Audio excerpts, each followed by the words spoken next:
Let's go back from the beginning here. You mentioned your time in the Marine Corps. You spent 13 years as a Marine. You're a Marine veteran. What compelled you to serve, A? And B, how did that prepare you for this moment now running for the Senate?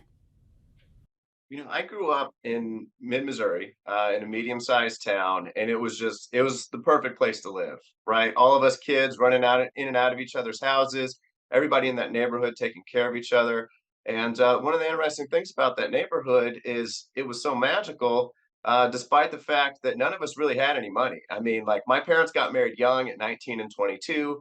They had four kids. We were living paycheck to paycheck, and so was everybody in that neighborhood, and yet it was still a magical place. And even I don't think I realized that when I was really little, but when I got older and my littlest sister was born, she had to have an open heart surgery. And if you know anything about what it's like to live paycheck to paycheck in this country, that's absolutely devastating, right? Anytime medical bills hit, your boiler goes out, your car breaks down, if you're living on the edge, you can't make it. And our family, we went bankrupt from that. I remember my mom crying herself to sleep every night, not just because she didn't know if her little girl was going to survive, but because she didn't know if they were going to be able to take care of the rest of us. But ultimately, they were. And it's because the people in that neighborhood, people without any more money than we had, frankly, they passed the plate down at their churches for us.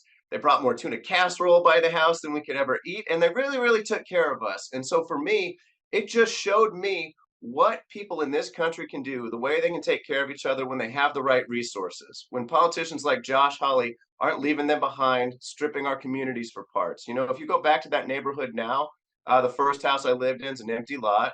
The one I joined the Marine Corps out of's got no windows in it. The corner store was boarded up because it was robbed so many times that it couldn't get insurance. And so it was just absolutely devastating for me to watch our country spend billions of dollars overseas, while I was in Iraq and Afghanistan, and that neighborhood fall apart. I signed up to serve that neighborhood, to serve the people there who took care of each other, and that's why I'm running for the United States Senate. This is our opportunity to invest in neighborhoods like that again.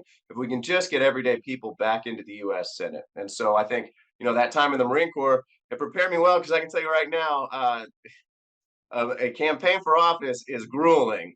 People don't always realize it, but it's you start work from the day you wake up or from the moment you wake up until you go to sleep, and that's what it was like in the Marine Corps. I went through all the training. I led a police training team in Iraq, where my role was to plan missions and then lead missions for 12 Marines and a Navy corpsman and get them home safe.